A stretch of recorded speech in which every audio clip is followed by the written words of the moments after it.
Swear.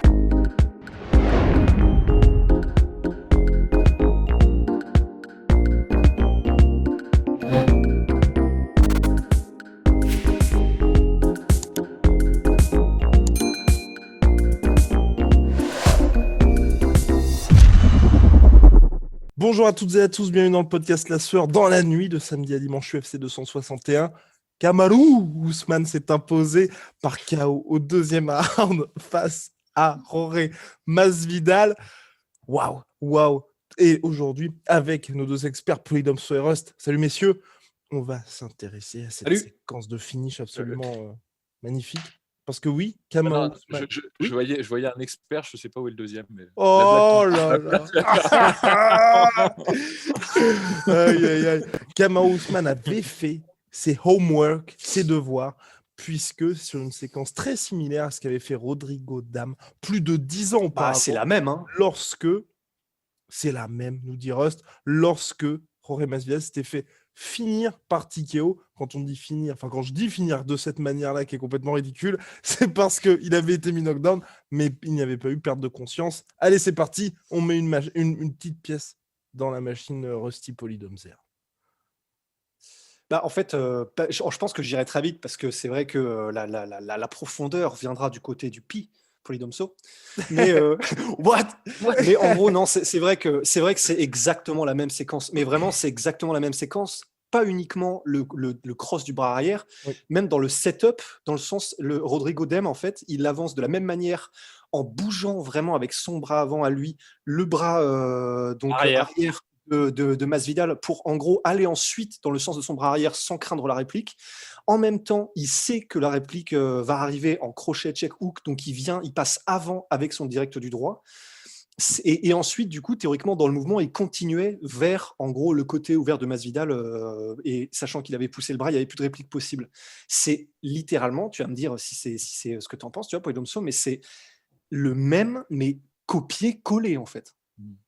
Ouais, non, c'est clair. C'est le même mouvement. D'ailleurs, cette soirée, c'est marrant, c'était un peu une faille temporelle quand même, hein, parce qu'on a eu un truc comme ça qui s'est reproduit, copier-coller Rodrigo Dam et Kamaru Usman, et puis on a eu un tibia pété avec Chris Weidman, sauf que c'était Chris Weidman et pas Anderson Silva, mais c'est très étonnant parce que c'était en termes de statistiques, tu sais, je crois qu'il y a eu 3 tibias pétés à l'UFC. Et Chris Weidman, il en était dans 2. Tu vois, il y a des mecs comme ça qui se font toucher 6 fois par la foudre. Il était peut-être dans le 3e, on le sait même pas. Tu vois. Ouais, dans le public, où il s'était tapé la jambe dans un placard chez lui au même moment. Tu vois, enfin bref.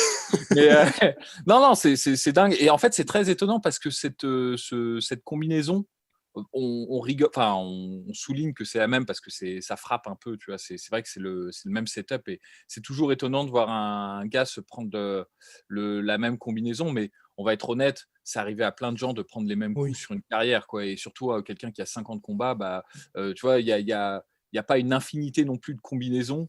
Donc, en réalité, il y a plein de combattants à qui c'est arrivé si on creuse vraiment. D'ailleurs, combinaison que Kamaru a piqué à Conor McGregor. Hein. Mais non, mais vous voyez ce que je veux dire, c'est parce que là il y a le chaos. En fait, c'est parce que c'est exceptionnel que Jorge Masvidal se mette KO. C'est la première fois que ça lui est arrivé en 50 combats. Que du coup, ça a tout de suite fait rappeler en fait que oui, mais il avait déjà été touché préalablement, tu vois, dans un autre combat comme ça. Et aussi, ce qui est assez intéressant, c'est que c'est pas un 1-2 tout bête ou un high kick tout bête ou un uppercut tout bête, quoi. C'est une combinaison qui est pas fréquente parce que généralement le hand trap comme ça qui est fait, c'est plus sur le bras avant qu'on le fait. Et hand trap en français, piège de la main. Piège, ouais, alors désolé, c'est vrai, ça va être une critique récurrente qui revient souvent sur les épisodes de La Sueur.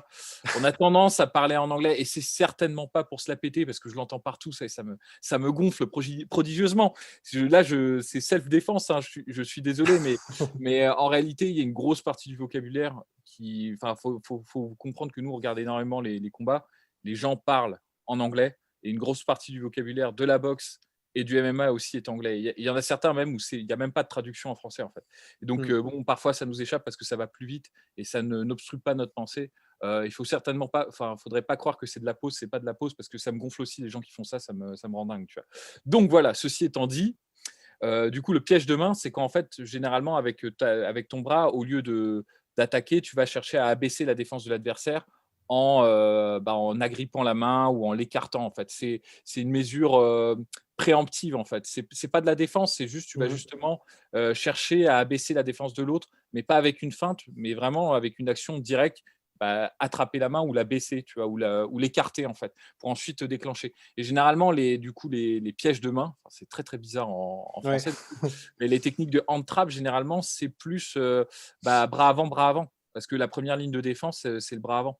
Et un exemple typique, Fedor contre Team Sylvia.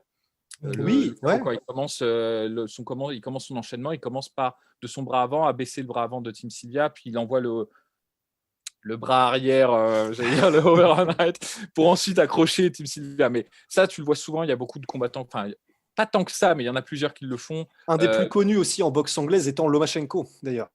Ouais, Lomachenko, il fait ça. D'ailleurs, c'est le cran au-dessus. C'est-à-dire que Fedor, il le fait en direct. C'est-à-dire sa première action, ça va être de baisser la garde de l'adversaire pour rentrer. Lomachenko, ce qu'il fait, c'est qu'il envoie son crochet et au lieu de revenir en garde, il attrape le bras en fait sur le geste de retour pour envoyer le crochet. Enfin, c'est un peu plus fin. Mais là, c'est aussi pas très commun parce qu'en fait, le crochet, enfin, c'est pas un crochet du coup, mais le hand trap qui vise le bras, c'est non pas avant mais arrière.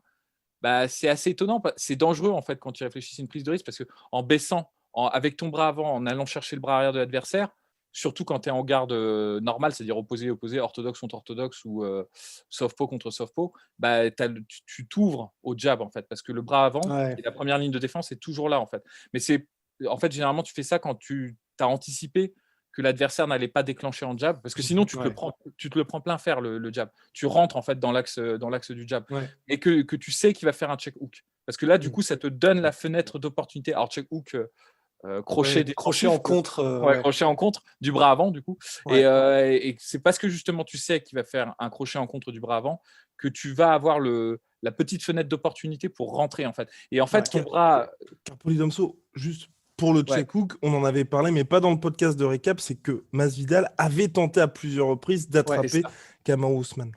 Et pareil dans le combat contre Rodrigo Dam. Alors, pas aussi rapproché parce que du coup je l'ai regardé le combat, mais pas aussi rapproché dans la succession de coups, mais il l'avait fait plusieurs fois. Donc c'est que les gens, que tu as lu en fait un geste et que tu sais que tu vas pouvoir déclencher ces techniques.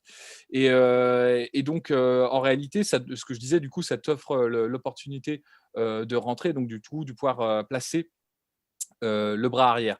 Et en fait, du coup, ton hand trap, du coup, ton piège du bras avant, va non seulement chercher en fait à désarmer éventuellement un contre qui viendrait du bras arrière cette fois-ci. Alors, il faut se concentrer parce que vous savez, bras avant, bras arrière, c'est un peu une gymnastique mentale. Il faut visualiser du coup ce qu'a fait Kamaru Usman contre Jorge Masvidal, c'est d'aller chercher avec son bras avant le bras arrière de Masvidal. Non seulement ça te permet de préemptivement désarmer le contre du bras arrière qui pourrait arriver ensuite après ta combinaison, mais également ce que ça fait, c'est que ça te donne la parfaite distance. En fait, quand tu touches, c'est exactement où ton bras, où est la tête en fait de ton adversaire, et du coup ton bras arrière, il va faire mouche, et il va faire mouche au maximum de sa puissance. Si tu arrives à toucher comme ça du bras avant le bras arrière de l'adversaire, tu peux traverser vraiment avec ton bras arrière la tête de l'adversaire. C'est un peu comme, je termine, après je te laisse la parole, Rust, en tennis, quand tu as la balle qui tombe, tu vas aller la mesurer en fait avant de faire un smash, tu vois. C'est un peu la même idée en fait dans ça. Et là, ça te donne un coup qui est, on a bien vu, le coup de Kamaru Usman, il s'est pas arrêté en expansion au menton de Masvidal, il l'a traversé, quoi. Et d'ailleurs, c'est vachement intéressant parce qu'en plus de ça, ce délire de... Parce que là, du coup, on ne parle pas d'un coup qui est un crochet, c'est un check comme ça où tu vires avec ta propre main, un peu comme tu claques un peu la main arrière de ton adversaire. Et c'est vachement intéressant parce que c'est une des choses que répète en fait beaucoup Bas Rutten à propos de comment dire, de pourquoi pas intégrer dans l'arsenal d'un combattant la claque. Mais en fait, il dit, ça paraît con, tu vois, de mettre des claques comme ça, un peu la Stockton Slap des frères Diaz. Sauf qu'en fait, Bas Rutten dit, le truc, c'est qu'en fait, on se rend pas compte que la claque, donc tu vas beaucoup plus loin que si tu es obligé de faire un point, en fait, avec ta main. Tu vas beaucoup plus loin pour aller chercher une éventuelle distance et pour jauger. Et ensuite, en gros, mettre une claque, puis revenir avec un direct, en fait, ça te permet de jauger beaucoup mieux la distance que si tu es obligé de mettre un crochet. Et du coup, là, c'est des analyses un peu parallèles, mais c'est vrai que ça permet de rebondir aussi là-dessus, sur ce côté, que ce soit en piège de main ou que ce soit pour jauger la distance pour un 1-2, la frappe main ouverte ou la claque, ça peut vraiment, vraiment être intégré, en fait. Non, mais c'est vrai, ça a plein d'avantages. Tu peux baisser la défense de l'adversaire, tu peux prendre ta mesure, ça sert aussi quelque part un peu de feinte aussi, parce que tu attires l'attention en fait avec une première action. Un autre exemple comme ça, c'est le knockdown de Klitschko sur Anthony Joshua, qui marche comme ça en fait. Il fait une espèce de parade préemptive et ensuite il envoie son bras arrière, et c'est un truc que Klitschko fait assez souvent. Et également en fait, Bas Rutten, je me souviens, il en parlait, parce qu'en plus Bas Rutten, l'intérêt de son intervention, c'est qu'aussi Bas Rutten, il a fait une grosse partie de sa carrière en bare knuckle, c'est-à-dire sans gants aussi. Et en réalité, la gifle plutôt que le hand trap, l'avantage que ça fait, c'est que ça permet aussi de positionner la tête de l'adversaire dans une position où tu vas pas te faire mal à la main si tu l'attaques. C'est-à-dire, c'est beaucoup plus important en fait de savoir où est la tête de l'adversaire quand tu frappes point nu. Parce que si tu touches le front ou si tu touches un truc tu te pètes la main. tu vas te péter la main. Et un mec qui faisait ça super bien, et tu peux trouver des ralentis en fait, et justement voir que c'est vraiment une technique. À mon avis, le gars, il a été dans des bagarres façon de Johnny Cadillac, quoi, tu vois, se bagarrer un peu, tu vois, genre, pour se défouler. Et c'est Igor Vovchanchyn. Il y a des combinaisons comme ça où il a fait une partie de ses combats sans gants. Et lui, il allumait les mecs, hein, il y allait plein pot, plein fer, mais quand même assez intelligemment. Je pense pas qu'il se soit souvent pété la main, parce qu'il y a pas mal de trucs qu'il faisait. Du coup, c'était la combinaison non pas check hook, du coup contre, non pas donc crochet du bras avant en contre, mais gifle du bras avant, du coup, qui va pousser, décaler la tête en fait de l'adversaire, qui va la mettre un peu de trois quarts face, de profil. Et en fait, ensuite, tu déclenches ton bras arrière, et là, en fait, tu as un boulevard et tu es sur la pointe du menton, donc c'est KO. Donc, c'est tout un tas de techniques qui se rapprochent les unes des autres. Le hand trap du bras avant, sur le bras avant ou sur le bras arrière, la prise de distance.